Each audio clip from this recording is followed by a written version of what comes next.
Hello everyone, কেমন আছো সবাই? আশা করি সবাই ভালো আছো। আজকে আমি আর ছোট্ট আমি রেডি সেডি হয়ে বেরিয়ে পড়েছিলাম। কোথায় যাচ্ছি? হ্যাঁ, সবই তো বলবো। তার আগে বলো আমায় আজকে দেখতে কেমন লাগছে।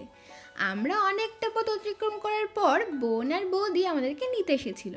কোথায় যাচ্ছি? হ্যাঁ, আজ ছিল আমার জেঠুর মেয়ে, মানে আমার দিদির বেবি শাওয়ারের অনুষ্ঠান, তো সেখানেই গেছিলাম। গিয়ে দেখে দিদি মেকআপ করছে, তাই আমরা পাশের রুমে গিয়ে বসেছিলাম। জায়গাটা দেখো কি সুন্দর করে সাজিয়েছে, কিন্তু ছোটো ছোটো বাচ্চারা এসে সব বেলুন ফাটিয়ে দিয়ে চলে গেছে। তারপর খাবারগুলো আনা হলো আর ফুল দিয়ে সুন্দর করে সাজিয়ে দিদিকে ডাকা হলো। অনেকটা ছবি তোলার পর দিদি খেতে বসেছে দেখে আমরাও খেতে বসে পড়েছিলাম। কী কী খেলাম না খেলাম সব তোমাদের সঙ্গে নেক্সট ব্লগে শেয়ার করব। খাওয়ার পর পাশেই ছিল এই শিব মন্দির, তো ওখানেই গেছিলাম ঘুরতে। তারপরে গেছিলাম পাশে একটা ব্রিজের ছবি তোলার জন্য, রিলস বানানোর জন্য। তারপরে ওখান থেকে আসার সময় দেখি কুল গাছ আছে, তাই ওরাই সব ভাই বোনরা মিলে গেছে কুল চুরি করতে। তো যাই হোক, আজকের ভিডিওটা কেমন লাগলো জানিও, আর আমার হয় ওরাই আজ টাটা করে দিল।